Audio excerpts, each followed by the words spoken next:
use their phone while teaching cannot see, right? Yes. But you have already mentioned that we have to give the phone to the teacher. But how are the students going to use phone during classroom? What I was trying to say is that if we do not ban phones or tablets from school, or if we allow them to have it, then they can use them during the class without their teachers know. And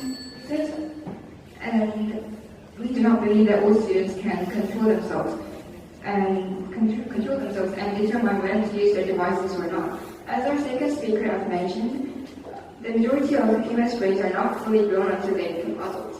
In fact, most of humans' brains fully develop when they become 25.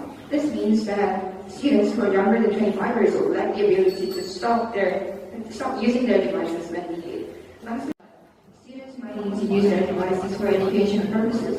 However, although phones and tablets are banned, students can still bring laptops. That's what our Prime Minister defined. And the reason is that if students play with their laptops, teachers can easily spot them and stop them.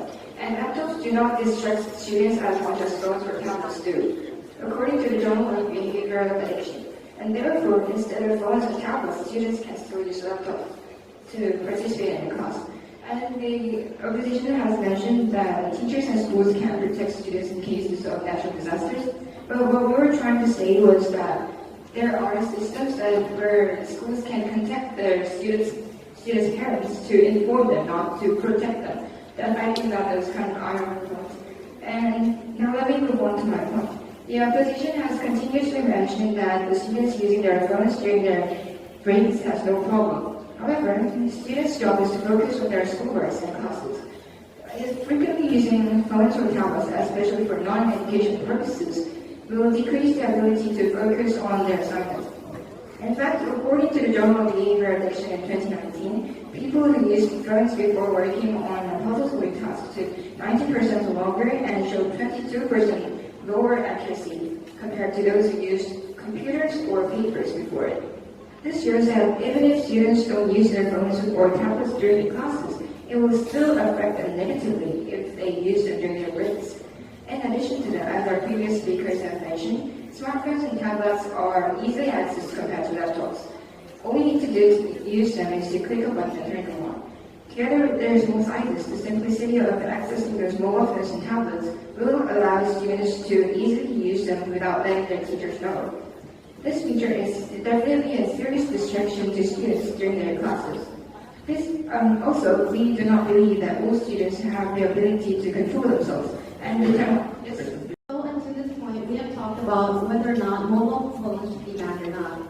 So, if you have listened to our arguments on why electronic devices should not be banned, now let me bring your focus to why it should not be banned and the mistakes the affirmative team have made. So the first speaker said that phones are cause distractions, but phones, we can use it during the short break times that we have, 10 minutes during each period, and not allowed to be used during class time, which is only allowed with the teacher's permission or educational purposes. Second, the second speaker said that mobile phones are another cause of test scores going down. But I can prove this theory because it has worked for myself as well. Electronic devices are not only used for distraction, but you can also learn from them too. When I was younger, I used to watch YouTube videos on those, and from 8th place in my class, I went up to 2nd place. And also, when the second speaker was asked the question,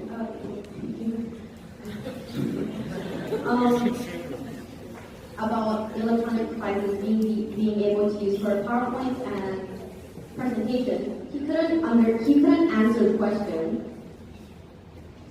Third speaker also said more about safety, how everything is under the school's supervision, and they can just call the parents from the teacher's home, and that you don't need to call parents in the first place. But if you're lost somewhere, the first thing you think about is your parents. So parents are the number one priority. And for example, as we have mentioned earlier, in Thai University, 4 kids got stuck in an elevator, but they were able to call because because they had their phones, which compared to another case where 6 kids got stuck in an elevator, 3 of them ended up dying because they didn't have their phones to cover up.